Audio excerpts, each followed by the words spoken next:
Hello, everyone, and welcome to Blabbit. It is great to see you as you are seeing us. For those of you just tuning in, we are the expert podcast that happens every Friday, and we are sponsored by Open Doors, the open employee engagement platform and podcast that spans many, many different businesses. And, it's interesting. We have wonderful experts come on week after week. And I know that some people have been asking me, what's the best way, the fastest way for me to catch up on the old Blabbit episodes? It's timeless advice. So that I use old only in chronological order. And the best place to do that is to go to the Blabbit YouTube channel. Hi, everybody. I'm Paul Geiger. I am a public speaking coach and presentation expert out of New York City. And I work with people on being clear about their messaging, getting over their fear of public speaking, and then making sure that they're able to speak authentically so people can trust them and they can be persuasive. Hey, Glenn. Good morning, Paul. Thank you. Hey, everyone. My name is Glenn Ingram. I help people in the sales industry have better listening skills, better communication skills, and better influence skills. Good morning, Kate. How are you? I'm great. My name is Kate Dixon, and I am a salary negotiation and pricing services coach. And I want to help people get more of what they want. Now, I was looking over your latest book, Name Your Price, which sounds like it's something most of us who are selling products or services, and that's just about everybody in the world, is at the mercy of the mindset of the buyer. So one of the things that really jumped out to me, because I've experienced this firsthand, is making the mistake of pricing yourself on an hourly basis. Can you talk about that a little bit, Kate, and also talk about how do you change people who have the mindset that it's this much for an hour, this much for an hour, this much for an hour? Yeah, I think it's really common, especially in certain types of consulting or coaching, to use an hourly rate, and we're all kind of conditioned to that. When you go to an attorney, oh, it's X number of dollars per hour, or if you go to a coach, oh, it's this number of dollars per session. And I think it's something that's actually not great for us because number one, people have preconceived notions about how much stuff should cost, right? And it's not like you're trying to hoodwink them, but you may want to separate their preconceived notions from the value that they're actually going to get from you. So Right. so that's one of the ways that we do that is by doing things that are not dollars per hour, like putting a package together. And I know an incredibly successful attorney who doesn't bill by the hour.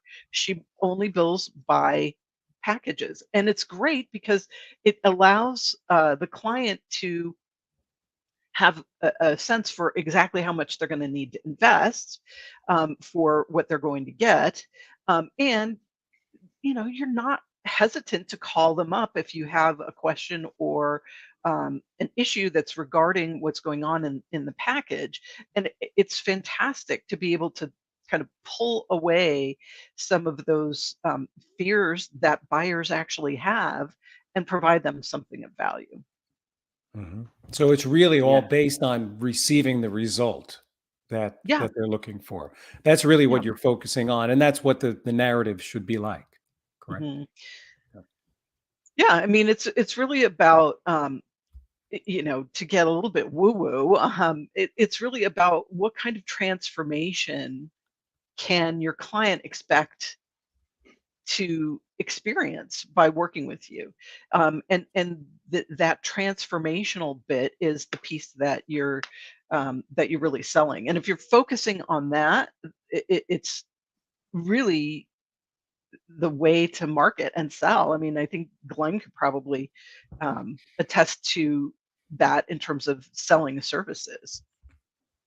Oh, 100%. I mean, it's always it's very rarely a win when you're selling by the hour, in my opinion, because A, you're not thinking about the time you're going to take to prepare, the take time you're going to take afterwards to wrap up to come to a price. And or B, when someone sees a price, and I've had some times that some people thought I was joking when I give them my hourly rate that says, I don't pay this much for my attorney. And I said, well, it's easier to find an attorney than to find someone with my skills. So I can appreciate Mhm. that. So Yeah. yeah, it's kind of a lose-lose, as opposed to, and I keep preaching this to people, don't sell services, don't sell products, sell a solution. Find out what your customer needs and give them a solution based on what it's going to do for them and if they're going to get a return on investment or whatever level of criteria you need to achieve there. But yeah, sell a solution. Don't just say, I'm available for hours, because then they don't have much value in your hour time. Yeah.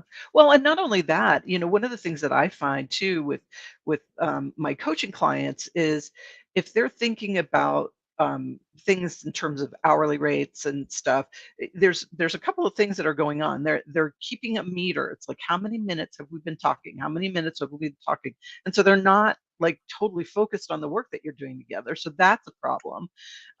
And if you do it out by the hour or by the session, what can also happen is people don't really opt all the way in.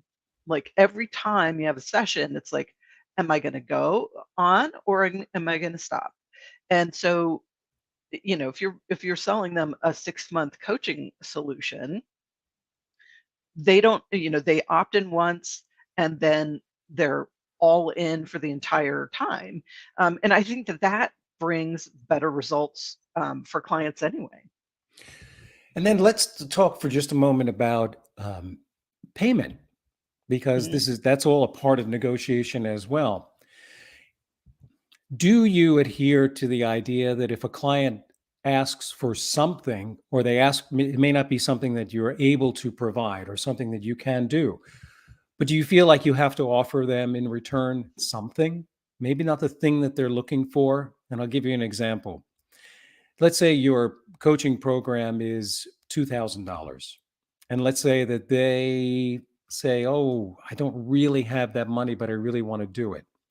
Do Mhm. you offer a payment plan? And how does that affect getting paid on time, plus getting paid at all? Yeah. So, Well, so I think there are a couple of different things wrapped up in there, but the payment plan thing I think is important, especially when you're looking at higher value packages and stuff. Um, because some people are in a position that they can, um, pay all that money up front and some people aren't. I think that it's something that you can do. I encourage my clients to for my coaching packages to pay upfront and pay the whole thing. For my larger packages, I do allow payment programs, but it's okay to price up for that. Not only is it more inconvenient for you because you have to invoice them and invoice them and invoice them, but it also creates risk, right? So there may be, they may say, oh, okay, well, I've gotten all the value that I want to, and I'm done, and so I'm not going to pay anymore. So, again, is that likely? No, it's not likely, but it is a risk that you take anytime you're taking additional payments. So I really recommend that if you do want to do a payment plan, that you charge up maybe 15%, maybe 20%, depending on the size of your program. But I also recommend that you don't extend it out to after your working together is completed, yeah, right? So right. so if you've got a 6-month program, you could, take 50% up front and divide the remainder over the other 5 months. But I wouldn't extend it to be like give them a year-long payment program. I just don't think that makes sense. All right. Can I, one more quick question, Glenn? And that is, let's say you quote a price, but then they want a payment plan. In other words, then you calculate in the additional amount to be able to float that money for those months. Is that the language that you can use without sending anyone over the deep end? In other words, I can do that payment plan, but it's 10% more to do that. Mhm, Do mhm. you recommend that? Yeah, I mean, I show folks in, I have a little document that I send to folks about the plan and everything, and so they see what it costs if they pay everything up front versus if they do a payment plan. And I just write it up like you see a lot of things. It's like a payment of X, an initial payment of X before we start working together, and then a monthly payment of Y for the duration of the contract, right? So I think you got to be clear, but most folks that I have worked with, most of my clients want to pay the whole thing up front. Okay. It's an old sales adage. I can meet your price if you can meet my terms, or I can meet your terms if you can meet my price. And one thing, don't be afraid and proud of what you're charging, because if you don't have any pride in your service or your price, no one else is going to. And if they can't afford it, you may be alleviating a problem down the road by letting them walk away. So you can't be afraid to let anyone walk. One thing that I will say with that, Kate, is I don't do any invoicing because that's a waste of my time.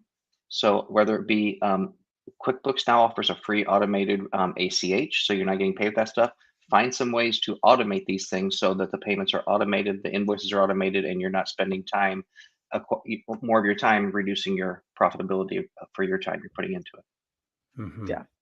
Super good point. Yeah. And while we're speaking about that, what about things like credit card fees? How much I didn't get deep enough into your book to read about that, Kate. But I mean, obviously that's a choice that you make for doing business. But do you charge basically the equivalent of what the credit card company is charging you, 3.5%, 3%? Is that something that you would recommend? Honestly, I see it as a cost of doing business. So, one of the things, and I'm sure that Glenn could speak to this as well, is that you want to make it easy. You want to make it frictionless for your client to, once they've made the decision, everything else should be really easy, right? So, so I don't. It's not like, oh well, I know I said it was going to be 2,000, but it's actually going to be 2,000 plus 2.9%. No, I mean, you can price your services so that it's, you're going to get what money that you want to out of it by thinking about what those costs would be when you're pricing your services. But don't add it on, because this idea of kind of nickeling and diming your client makes them crazy, and Yeah. they're more likely to drop you for something little like that than they would for something big. So don't put that friction on the relationship. Okay. One thing I'd interject in that, though, and as most things in our life, it's the minority that makes us do things that everyone has to pay for. Is you have to look at your client base, and do they have experience working with e-commerce, with taking credit cards? Because those have been the people, in my experience, that want to come back and charge me back for something that's their fault, not my fault. So if you're working with people that understand that, I don't give them the option for a credit card. They must do an ACH transfer, because an ACH transfer, they can't basically steal money back from me after I've offered a service. Good point. Mm-hmm. And it's only been 2 people in 10 years, but those 2 people cost me about 20 grand, so they kind of frustrate the heck out of me. Yeah, well, and you got to know what your client or customer really wants. How do they do business? How do they like to, do they write checks? I have one consulting client who insists on writing checks, even though all of my other consulting clients do ACH. And it's like, I think that is stupid, but I know, and I price my services accordingly. Okay. And sometimes you have to introduce them to year 2022. Here it is, folks. Okay, so Welcome. we've been talking about primarily, at least the premise has been that we're talking about working with individuals on an individual basis. What about when you're working with a big company? And this falls a little bit, not so much into pricing, but into negotiation, which you are an expert coach at as well. How do you deal with contractual matters with big companies? Things like boilerplate contracts that may have clauses that give you cause to pause. Yes, they do give you cause to pause. Well, and one of the things that I think a lot of small businesses don't realize is that you don't have to sign their boilerplate language. You should have your own attorney, and you should be working with your attorney anytime you have one of these boilerplates come along, right? And typically, what will happen with the way things are going to be written by the company, and it's really all about protecting them. That's why they're written this way. But they ask for things like rights to your intellectual property, and you know um, you're going to hold us harmless, but we're not going to do anything in return, right? And so you really want to make sure that is a document that works for both parties, and having your own attorney to help redline or modify that contract is a very important piece of the pie. Now, that said, I've worked with some very large companies, Fortune 100 companies. And even though they can have some flexibility in terms of the intellectual property stuff, they are not flexible in terms of the way that they do billing. And if you want to be billed, if you want the full amount of your invoice, you need to wait for 90 days. And so again, if I know that a client company doesn't have flexibility in terms of the payment stuff, I price up for that. Hmm.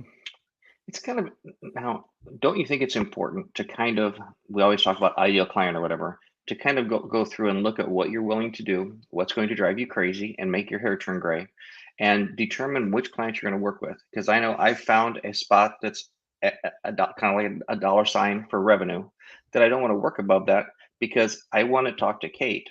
I don't want to talk to Kate and have Paul come in thinking he knows what he's talking about with dealing with me and interfere with me and waste my time. So as you're talking about those price points, as you're talking about those nets, it's kind of important because the larger the company, the more interference you're going to receive as well. Yeah, I think really understanding what kinds of engagements are make sense for you, and at what level. And I have kind of refined a lot of my practice. I got my company certified as a B corporation. It's a benefit corporation, and you make commitments to the environment, your employees, society, and what's the fourth one? I don't remember off the top of my head. But anyway, it's a socially aware kind of a certification, and I found immense joy in working with other B corporations as well. And so they get preferential treatment for me. I'm not going out and taking meetings with folks with big companies and stuff like that, because they don't have that values alignment, and that's what I want. So I think that's important. But anytime, and I feel like I can give advice on the gray hair crowd, but if you have something that makes you crazy about working with your clients, whether it's individual clients or it's a corporate client, that's telling you that you need some sort of a system or process, so that it doesn't happen again, right? And so, oh my gosh, I'm not getting paid. Well, then, take a look at basically the plumbing of your financial system. How is this coming up, and how is it impacting your client? Why, what are the unintended consequences that are happening? I had a situation with a client that I had been working with for months, and we were preparing a full day offsite, and I was facilitating, and I had created um, some really interesting activities for them, and all kinds of stuff, right? And it was with full day, and the night before they called me up and canceled it, and I didn't have, at that point, it was early on in my career, I didn't have a cancellation policy in my uh, consulting agreement, and you better believe I have one now. So, it's like that was an indicator. It's like, wow, let's not be in this situation again. Sure, sure. Well, that's very, very interesting. And I saw Glenn smile, and so did I when you told us that story, because some of the best lessons we've learned, some of the best things that we've put into regular practice has come from getting bitten on a certain part of your anatomy. Okay. And we all, we know, we know what that feels like. So what that brings to mind is a story about me being very prideful in the work that I do and charging people, what I felt was a good value for what I was doing. And I noticed that people were just so eager to buy the services, so eager to buy the services. And I just thought they just love me. It turns out that I was two-thirds less of the price of everybody else who was out there, but hey, if Paul's willing to only charge that, I'll take it. He's good and he's cheap. And Hmm. I can get him fast. So I get all three. And we all know in life you don't get cheap, good, and fast. You can barely ever get two. So Yeah. I was doing myself a disservice. So talk about that a little bit, please, for us, Kate, if you have a similar experience in terms of pricing, when you Yeah, should know your value.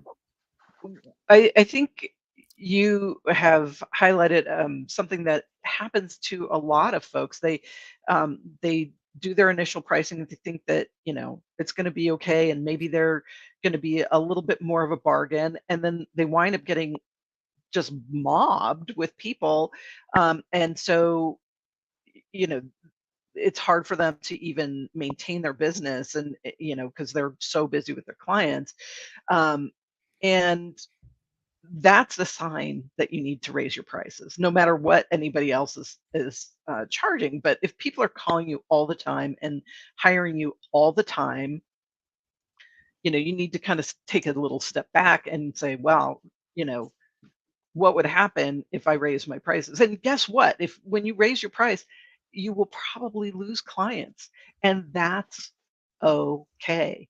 Um, you know, I think people are so afraid, oh gosh, I won't have as many clients, but what will that the room in your schedule, what will that allow you to do? And how can you Right.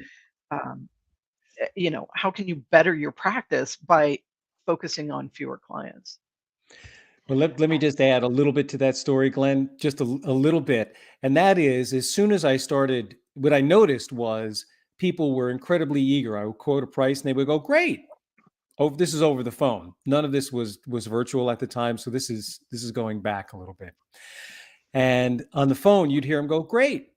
And then when I finally got wise, I told my wife, I said, when there's silence on the end of the phone, I know that I've charged enough. Have you ever experienced something like that when they have to think about it just a little bit, because you've done a really, an admirable job of promoting and describing and having them understand how you're going to bring that solution, and then you give the price. There should be a moment of thought that goes into it. I think, at least that's what I experienced. Well, and I think even if it's not money, back to what Kate was just talking about, even if it's a person that's taking more of your time and they're annoying you. I remember about 4.5 years ago, I had two clients that were sucking the ever living life out of me. And in 1 week, I fired both those clients. And it was just like the weight was off my shoulders. I didn't have to deal with them anymore. And I sat down and thought about what is it that makes these types of clients not be a good client for me? What makes clients a good fit for me? And I had the brain, whatever you want to call, aha moment.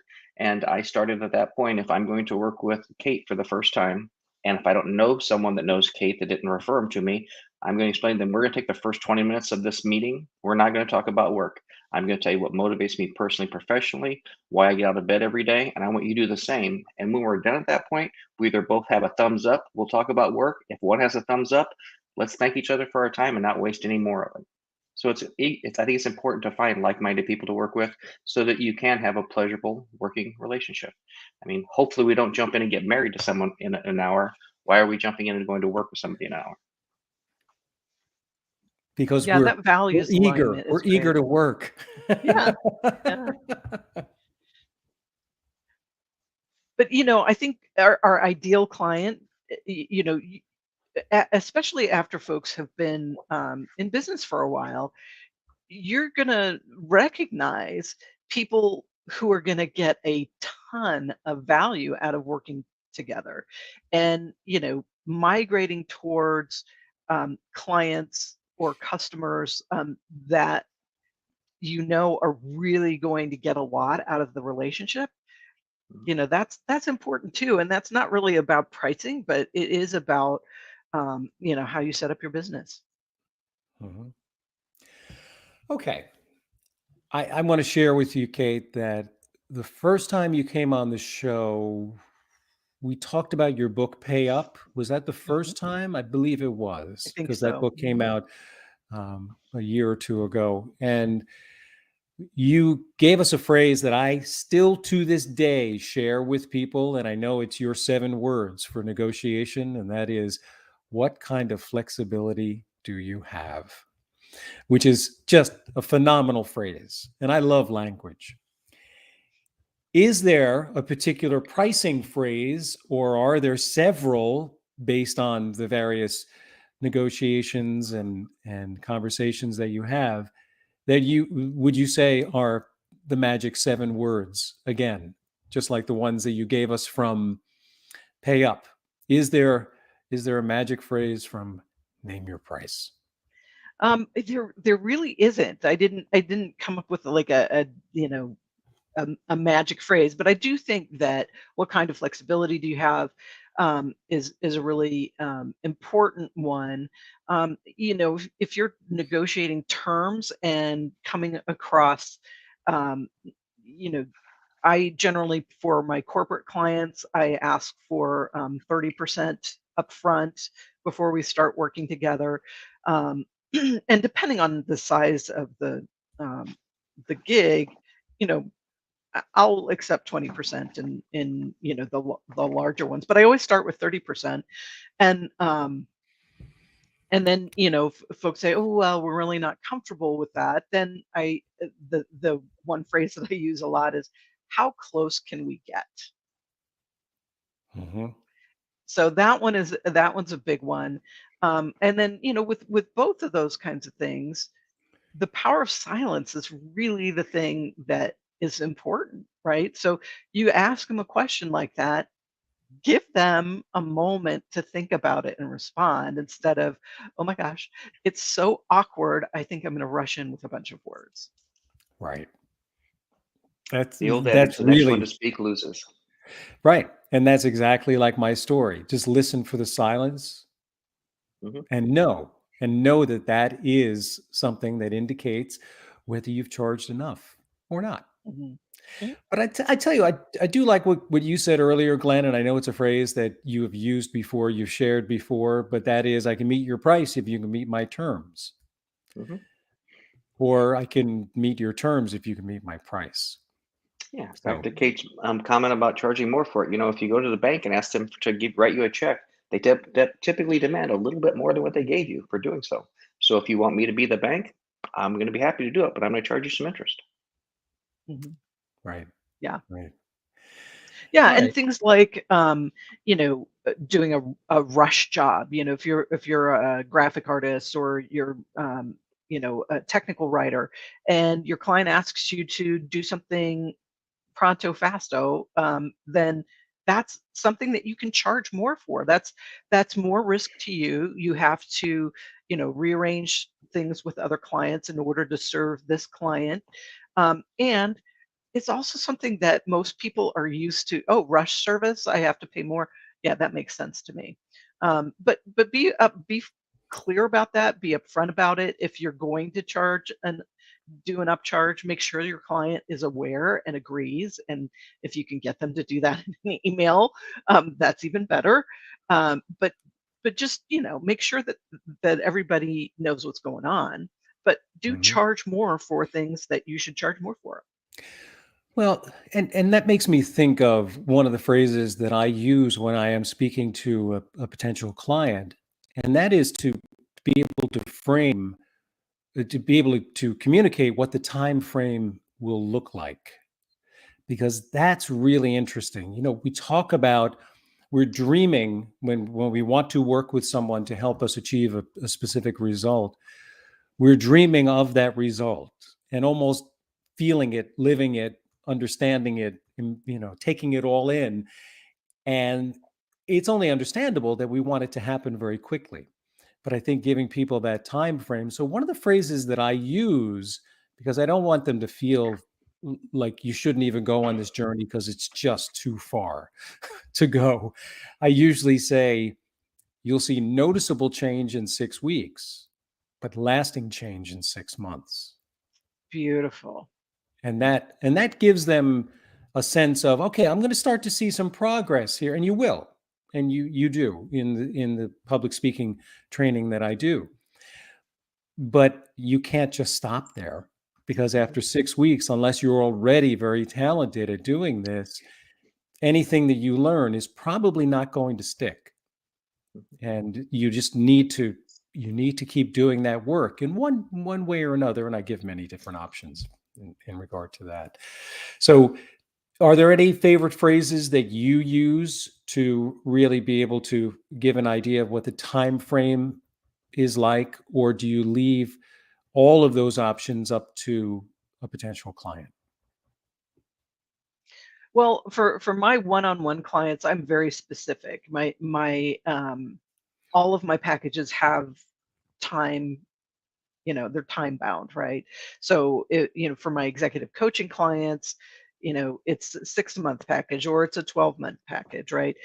So they know we're going to be working from now until, October, whatever. And I think that's important because that kind of gives them a mental bookend for it. But it also is important that they know that that's the end of our engagement, right? Because sometimes, and this is a kind of an interesting thing. I put together a coaching program for leaders at nonprofits, and we got coaches to do this free of charge. And so and we had a very specific, it was a 3-month engagement that had 10 sessions, and I would get questions from both the clients and the coaches, why do you do it that way? And part of it is to set the expectations for what is going to happen, and to know, that this is all going to be over in a quarter, and to kind of set it up for success so that it's like, well, if I get 10 sessions, then I can have one session this month and one session 2 months from now, and so on and so forth. And that can create a challenge for people, to plan for their business. So I do think that time bounding stuff works really well. It's a little bit more challenging, for kind of bespoke consulting things, but I do try to make sure that there is some element of time that's in there, that we revisit things after 6 months or whatever it is, just to give me that opportunity, because sometimes, it takes more meetings than you expect it's going to take to do whatever you're doing, or they want to add additional deliverables and stuff. And I have a very clear process for that, and we make an addendum to their agreement and all of that kind of business. But again, I think one of the most important things that we do as coaches and consultants is really help hold that container of the engagement for the client. And you can't really do that without to say, hey, we're going to do 10 sessions and you can have them whenever you want, Well, you can, but let's talk a little bit more about what you just said there, because it drives me crazy a little bit sometimes, people in my day job industry, and that's not having an agreement that everyone signs that has parameters in there. For example, I had one customer a couple of years ago that this agreement was this would be done in 30 days, and then X amount payments would start in 30 days. And I said, hey, will you start this payment?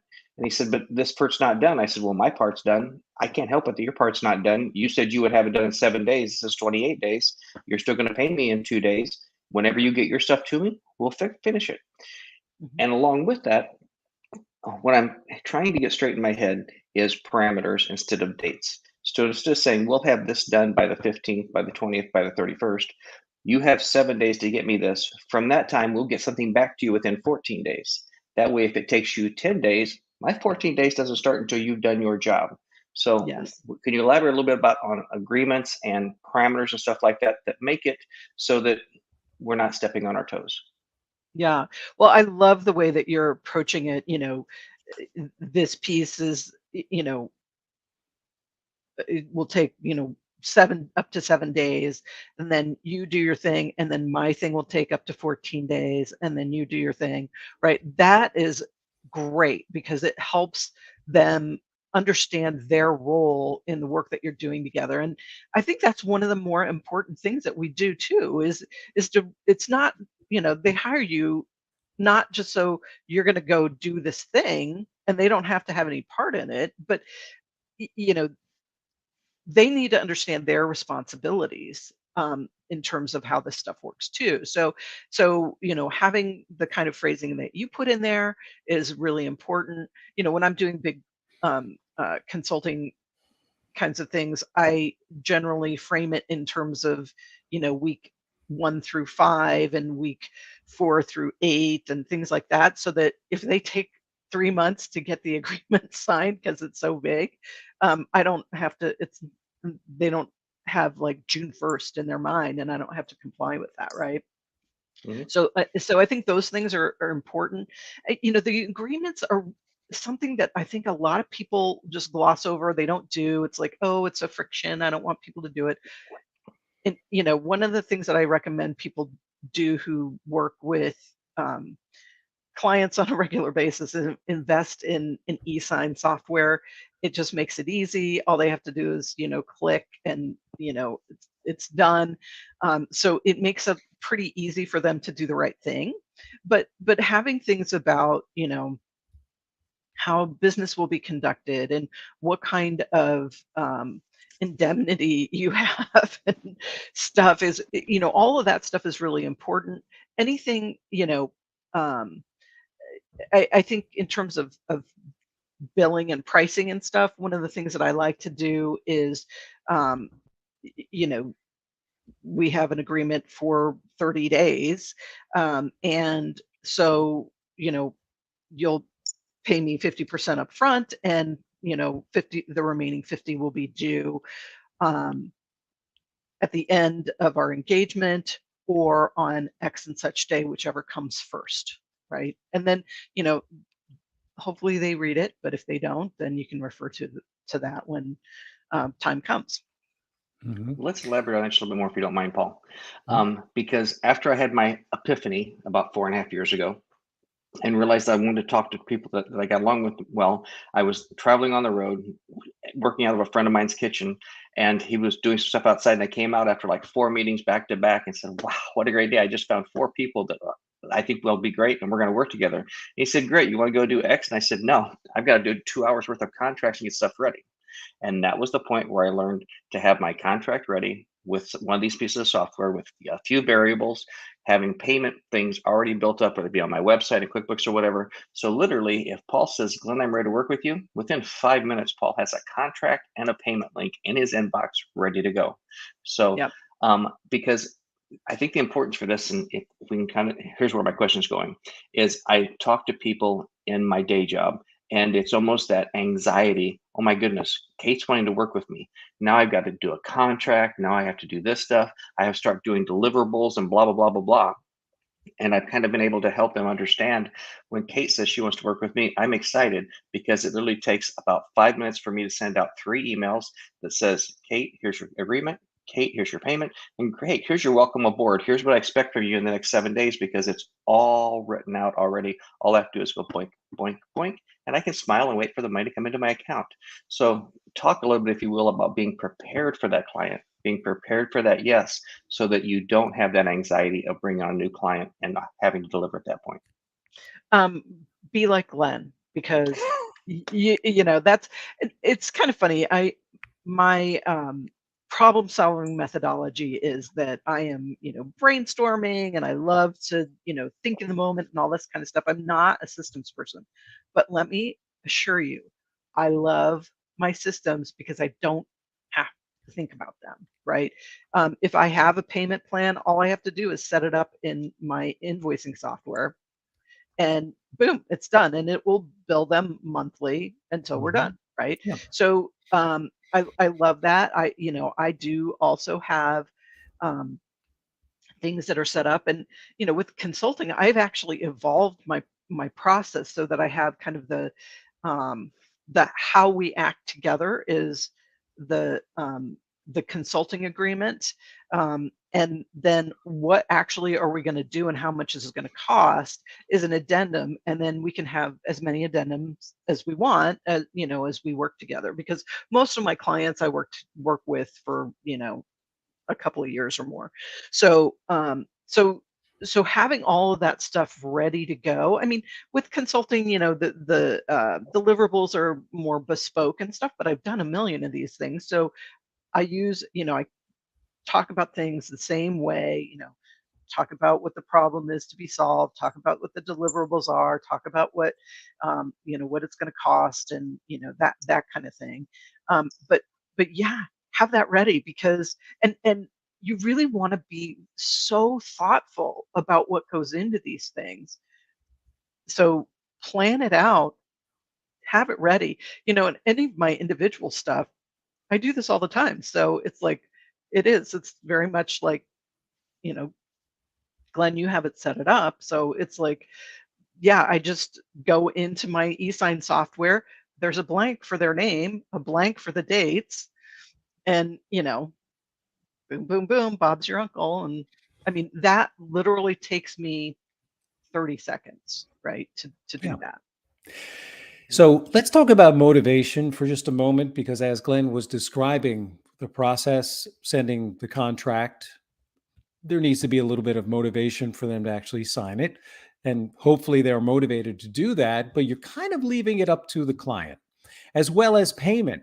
So can that be a little bit of a hurdle there as well? I understand that trying to track somebody down and get their payment is use of time, but it also means you'll get paid a little bit quicker, because if you just leave the link in there, and I know sometimes it works and sometimes it doesn't, they might have a change of heart. Has that ever occurred for whatever reason? Or would they have a change of heart regardless if they paid you that day down the road, and you'd have to deal with that anyway? Well, one of the things that I really recommend, it's one of my biggest recommendations for folks in the kind of pricing, getting paid arena, is get money up front and don't do any work until you get your payment. So many folks are like so excited to do the work, and they don't like any of this. I mean, I don't really like it either. I don't like the contracting. If I could make that go away, I would, but it's a part of doing business. So, get your systems, right? But don't start working, especially, with these big contracts with big companies and stuff. It's not in their best interest to have you not work on their project, right? They want you to work on your project. But if you start working without getting your upfront payment, you're basically telling them, hey, it's not paying me is not important. It's really the work that's important. And paying you is important. Yeah. Don't be afraid to ask for money. I mean, let's say we're signing an agreement today. I always start in the next few days, a welcome aboard call, onboarding call, to get everything laid out. So I explained, Paul, you have time Tuesday morning at 10. Now, just so we're on the same page, if you want to meet at Tuesday morning at 10, I need your agreement signed today. I need your payment signed today so that I can start work Monday to be prepared for it. If you don't ask for it, your odds of getting it decrease quite a bit. Mm-hmm. So let's continue on the topic of motivation. How do you motivate people to stay the course? I know Glenn talked about some of the guardrails that he puts in place, but in terms of just coaching and the, doing it with them, done with you sort of a coaching approach, should there be built-in commitments along the way, or is it, and do you experience people running out of steam, let's say over a 6-month period? And I know, the smile indicates, what it feels like when people are just, they get overwhelmed by the amount of time that it takes and the amount of time commitment that is required. Mhm. Yeah, I guess my biggest aha in this is really making sure that the client recognizes the transformation that's occurring, because they have this goal or multiple goals or wave being or whatever that they're shooting for, um, and part of my responsibility as a coach or a consultant is to keep that vision of what it is that they want to become, um, and help them recognize their progress, right? Because the reason that I think people burn out or they get discouraged or they get overwhelmed with other stuff is that they don't always recognize what's happening, what they're what they're becoming, what they're doing. And so um I love to do a few things. So one is at the end of all of my executive coaching um, sessions, I ask them what they found most helpful, right? What is the thing that they're getting the most value out of? Because again, that gets them to speak what that is. And then, when they tell me about what's going on and how something occurred, I make sure to really articulate what part of their transformation is coming into play in that interaction that they've had, right? So, I mean, that sounds very shrinkish, but it is really important. I mean, I remember when I was training for a couple of half marathons. It's like you can't just like do that and without any training. Well, I suppose some people could, but I couldn't. And you need, it's so exciting to have people with their little signs, at the middle of the race going, "You're doing a great job," right? And one of the things that we do as coaches and consultants is help them. We put up those signs for them, right? We are the hydration station, right? So we're not running that race, but we have a very important role in helping them understand and helping them know that they can make it to the next level. Well, to go along with that, anytime you're providing a service, you're providing something like that, isn't it important to have benchmarks, to have different things like this that you're meeting along the ways? Because if everyone's just looking for that end goal, the odds of getting there is so much harder. I keep seeing this thing, it's easier to climb a ladder when you have small steps than large steps. So isn't it important to have those small goals where we can say, you're doing this, and then we've done this because we have to go through A, B, C, D, and E to get to Z, to where you're trying to go, and then to have acknowledgement when you've attained those smaller steps. Mhm. Yeah. I mean, because it's important for them to like occasionally zoom out and see how far up the mountain they are, right? I mean, because if Mhm. you're only zooming in and looking at the step in front of you, you don't really have a sense. It just feels like, oh gosh, I'm never going to get there. But, you know, we can offer that perspective. And there's some kinds of services that we provide that, it's actually okay, let's get to this benchmark and let's get to um, this next milestone, and it's really clear. Some of them are less clear, but I do think, especially for the longer engagements, that stuff is very important. How much, in terms of pricing, does comparative pricing play into it? And how in terms of your marketing, how unique do you have to make the proposition, the value proposition that you're putting out there in order to be able to name your price? Because, for example, if someone were to approach you and knew that they needed executive coaching, let's say, Mhm. what would be the effect, or how much of an effect would there be by them knowing that all of these other executive coaching programs? So what I'm getting to is, how important is that setting yourself apart in order to Yeah. get your price? Well, I think the biggest piece is, and I personally think that comparative pricing is important in a very small way. I mean, it is important for you to kind of know what people are doing out there, right? But you're always going to find somebody who's going to charge less than you do. You're always going to Mhm. find somebody who charges more. Um, but the real thing is, how are you going to sell, the solution, sell the transformation? That is that's the value that your client is going to see from working with you, and that's way more important than, XYZ person is charging, $250 an hour, right? Because you're not doing that, right?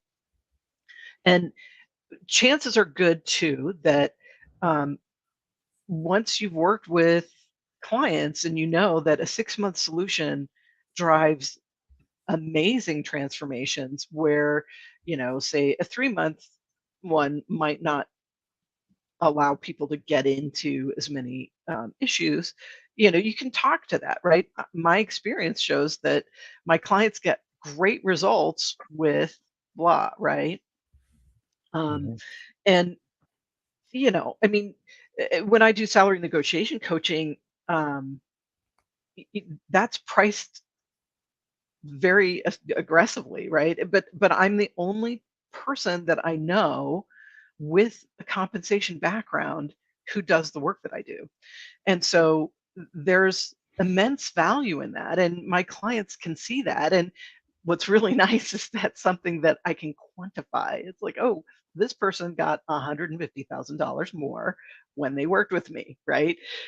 So that's great. With executive coaching stuff, it's like they're more awesome, right? I mean, sometimes we can say, oh, they got much higher scores on their 360 reviews, or they were able to reduce turnover, and or things like that. Um, but it's really the feeling that they have about themselves, and that's what's going to help you articulate your value so that you can get the price that you're looking for. So the language does require, or at least you seem to be intimating that you do need to do your due diligence, so you know what the numbers are, what the potential ROI, either in percentage or dollars, or that always helps in terms of naming your price and getting your price. And I Well, know from experience, not a lot of people actually take the time to figure that out, because yeah. it can be something you really have to stop and consider.